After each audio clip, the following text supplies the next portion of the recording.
मोम का शेर। अकबर बीरबल की कहानियां भाग 3। सालों पहले की बात है जब राजा एक दूसरे को पैगाम के साथ ही कुछ पहेलियां भी भेजा करते थे। ऐसे ही किसी एक राजा का दूत सर्दियों के मौसम में एक दिन मुगल साम्राज्य के बादशाह अकबर के दरबार में पहुंचा।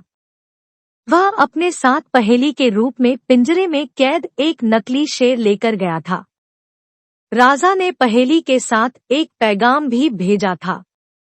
पैगाम में लिखा था कि क्या मुगल राज्य में कोई ऐसा बुद्धिमान है जो पिंजरे और शेर को छुए बिना शेर को बाहर निकाल सके।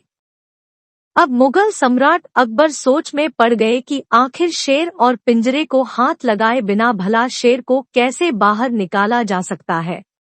पहेली के साथ भेजे गए पैगाम में यह भी साफ लिखा था कि पिंजरे से शेर को बाहर निकालने के लिए एक व्यक्ति को एक ही बार मौका मिलेगा। अकबर काफी परेशान हो गए। उन्हें लगा कि यह तो बहुत मुश्किल है और अगर शेर को पिंजरे से बाहर नहीं निकाल पाए तो मुगल राज्य की काफी बदनामी भी होगी। ये सब सोचते सोचते उन्होंने दरबार में मौजूद सभी की तरफ देखते हुए पूछा, है कोई जो इस पहेली को सुलझा सके। लेकिन हर कोई इसी सोच में डूबा था कि आखिर यह संभव कैसे हो सकता है। अकबर के पूछने पर जब किसी ने जवाब नहीं दिया तो उन्हें अपने वजीर बीरबल की याद आने लगी जो सभा में मौजूद नहीं थे। उन्होंने तुरंत दरबान को भेजकर बीरबल को दरबार में हाजिर होने का आदेश भिजवाया, लेकिन अफसोस उस समय बीरबल किसी सरकारी काम से राज्य से बाहर गए हुए थे। रात भर अकबर इसी सोच में डूबे रहे कि आखिर पहेली को कैसे सुलझाया जाए। दूसरे दिन फिर दरबार लगा, लेकिन बीरबल की कुर्सी खाली देखकर अकबर उदास हो गए। बादशाह ने एक बार फिर दरबारियों से पूछा, क्या किसी के पास इस शेर को पिंजरे से बाहर निकालने की कोई तरकीब है।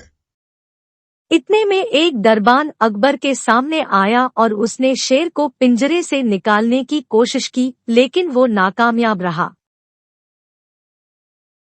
दूसरे दरबान ने पहेली को सुलझाने के लिए एक जादूगर को बुलवाया, लेकिन वो भी विफल रहा।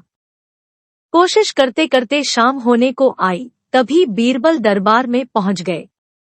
अकबर को परेशान देखकर बीरबल ने पूछा, क्या बात है सम्राट, आप इतने परेशान क्यों हैं? बादशाह ने तुरंत शेर से जुड़ी पहेली के बारे में बीरबल को सब कुछ बताया। अकबर ने बीरबल से पूछा, क्या तुम इस शेर को पिंजरे से बाहर निकाल सकते हो। बीरबल ने कहा, हाँ, मैं कोशिश कर सकता हूँ। अकबर बहुत खुश हुए क्योंकि मुगल साम्राज्य में बीरबल के जैसा बुद्धिमान और चतुर दूसरा कोई नहीं था। शेर को पिंजरे से बाहर निकालने के लिए बीरबल ने अकबर से कहा कि उन्हें 2 सुलगती हुई लोहे की छड़ व सरिये की आवश्यकता है।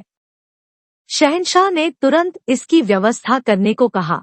जैसे ही बीरबल को लोहे की छड़ मिली तो उन्होंने पिंजरे को छुए बिना छड़ को अंदर पहुंचाकर उसे नकली शेर पर रख दिया। शेर लोहे की गर्म छड़ के स्पर्श में आते ही पिघलने लग गया, क्योंकि वो मोम का शेर था। देखते ही देखते पूरा शेर मोम के रूप में पिंजरे से बाहर निकल गया। बीरबल की इस अक्लमंदी पर अकबर बहुत प्रसन्न हुए। उन्होंने बीरबल से पूछा, अरे आखिर तुम्हें पता कैसे चला कि यह पिंजरे के अंदर मोम का शेर कैद है। बीरबल ने बड़ी ही नम्रता से जवाब दिया, हजूर, बस शेर को गौर से देखने की जरूरत थी।